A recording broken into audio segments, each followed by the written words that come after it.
Cette vidéo est là pour vous donner notre retour d'expérience sur l'Ivaloyoki Lapone. Trois points nous semblent essentiels à évoquer. La question de la logistique, la question de la difficulté de la rivière et celle de l'équipement. L'Ivaloyoki n'est pas un grand lac. C'est pas un projet que l'on approche sans expérience en canoë en eau vive, ou alors à vos risques et périls. C'est pas non plus une rivière extrême réservée à des professionnels de l'eau vive, mais elle présente un ensemble de difficultés qui, combinées, peuvent vous mettre en danger. Tout d'abord, la sauvagerie. Ah, il y a des moustiques et je veux pas qu'ils mangent mon sandwich au fromage. Voilà, il y en a partout. Mais sur l'eau, je suis assez content, on n'en a pas beaucoup là, c'est bien.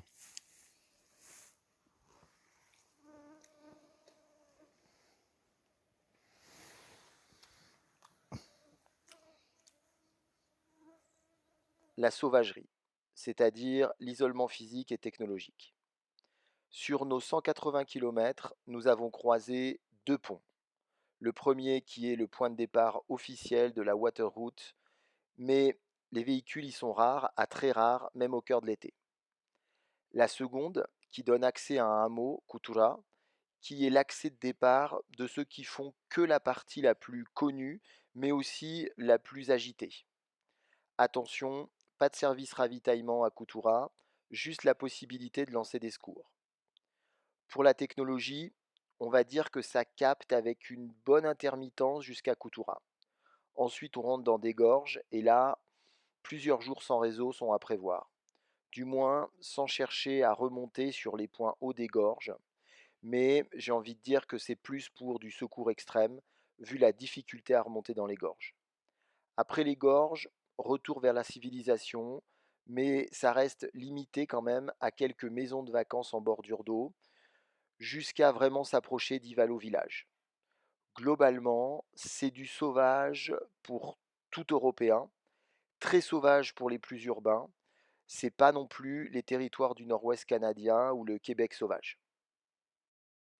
On avait lu Classe 2 Maxi 3, un ami guide de rivière qui accompagne des groupes chaque été destination rivière, m'avait dit c'est pas une rivière de débutants, Sam, mais ça peut se faire avec de la préparation.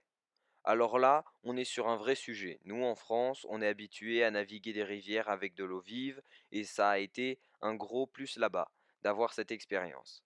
L'Ivaloyoki, il y a de grands plats, parfois pas beaucoup d'eau, où ça touche même, mais il y a des rapides, des vrais enchaînements et des trucs où tu vois pas toujours bien ce qui se cache derrière. Tu prends de l'eau en masse avec de la grosse vague et c'est dans la partie la plus isolée, après Kutura, que ça enchaîne. Donc pour moi, il y a de vrais passages de classe 3, voire 3++. Quand le niveau d'eau s'y met en plus, on a eu de gros stress. C'est toujours passé, mais on savait placer notre bateau et il était autovideur. J'y reviendrai.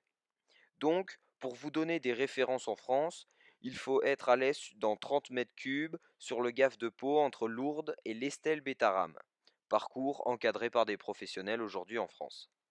Sur la morphologie des rivières, c'est plus l'allier de Chapeauroux à l'Héras, voire Monistrol-Prades, mais un ton en dessous. Attention avec le débit et la taille de la Loire à Orléans à l'automne. Sinon, méfiance. Les guides locaux sont très aventuriers, donc ils sont assez freestyle sur la sécurité et vous diront que c'est pas dur. Mais c'est le Grand Nord, où chacun gère son risque, et franchement, c'est pas les grands pros de l'eau vive. Donc, mettez-vous au niveau technique, surtout si l'eau monte. Un point important, la variation du niveau d'eau de la rivière. Nous sommes partis dans un niveau classique, un peu bas de début juillet. Les premiers jours ont touché, même assez souvent. Mi-juillet, on s'est pris 72 heures de pluie non-stop, et le niveau a pris 1 mètre de haut, et là, c'était plus la même rivière. C'était sur la fin, et il nous restait deux beaux rapides. Un local finlandais, le Boss, comme nous l'appelions, avait navigué 80% des rivières de Laponie, et il avait un canoë rigide, super technique. Il nous a dit qu'il quittait le bivouac la veille au soir, car le niveau montait fort et qu'il y avait des rapides à passer. Nous, on a passé la nuit et on a compris. En comparaison, je dirais la Loire en crue, à Blois, avec des cailloux dedans gros comme des maisons, Autant dire que derrière le rocher, ça a envoyé de la vague, comme j'avais jamais vu. Et que ce qui nous a sauvés dans le rapide de Kolokoski, c'est la largeur et donc le fait de se positionner entre les obstacles et les monstres de vagues. En France, on n'est pas habitué à ce niveau de débit en eau vive. C'était un niveau d'eau de débâcle de fin mai, nous disaient les locaux, mais c'était en juillet. C'est un paramètre important pour savoir si vous y allez en autonome ou avec un guide, avec des potes, pro ou en famille.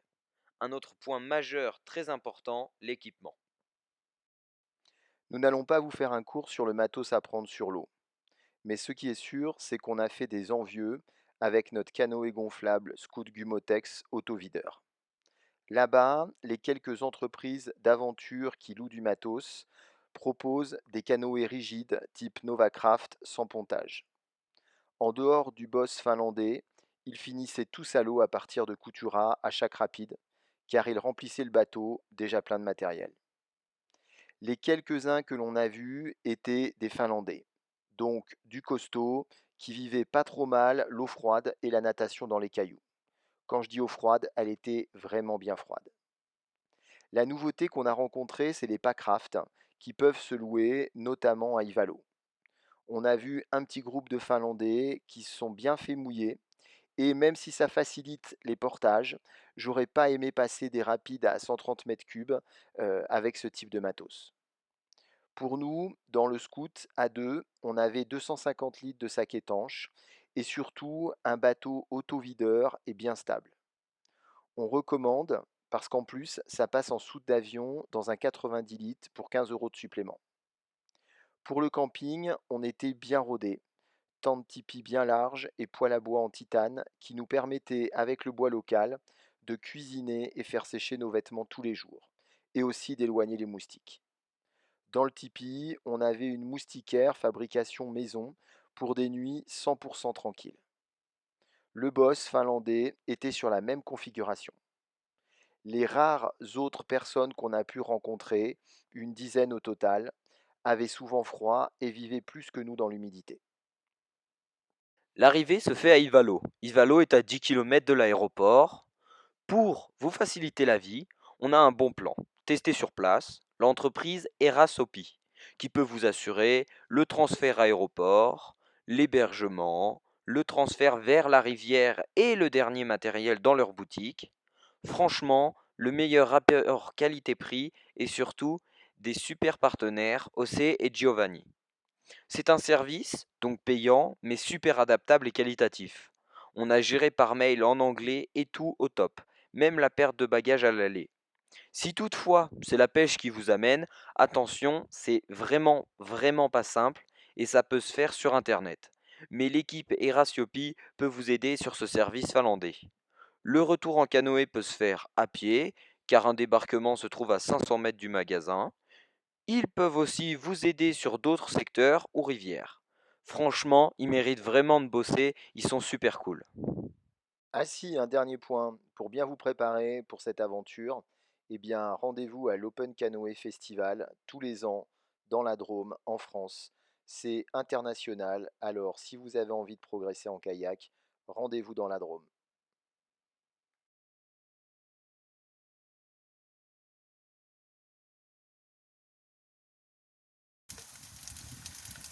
Petite vidéo du test de la truffade de Marie de Livignac au fond de la Laponie après 5 jours de canot camping.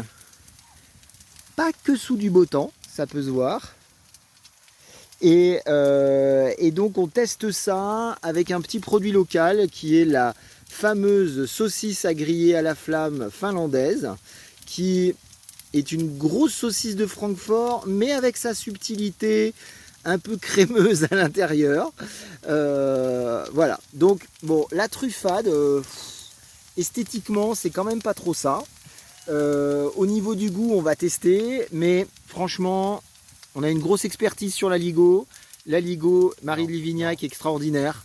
Là, la truffade, c'est quand même très en deçà, et en plus, c'est des Cantaliens qui parlent. Voilà. Donc, tout ça au feu de bois, et merci le bois de Finlande.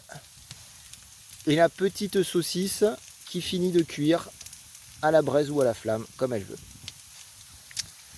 Donc on vous aidera si vous voulez améliorer la recette, hein. Ce sera avec grand plaisir.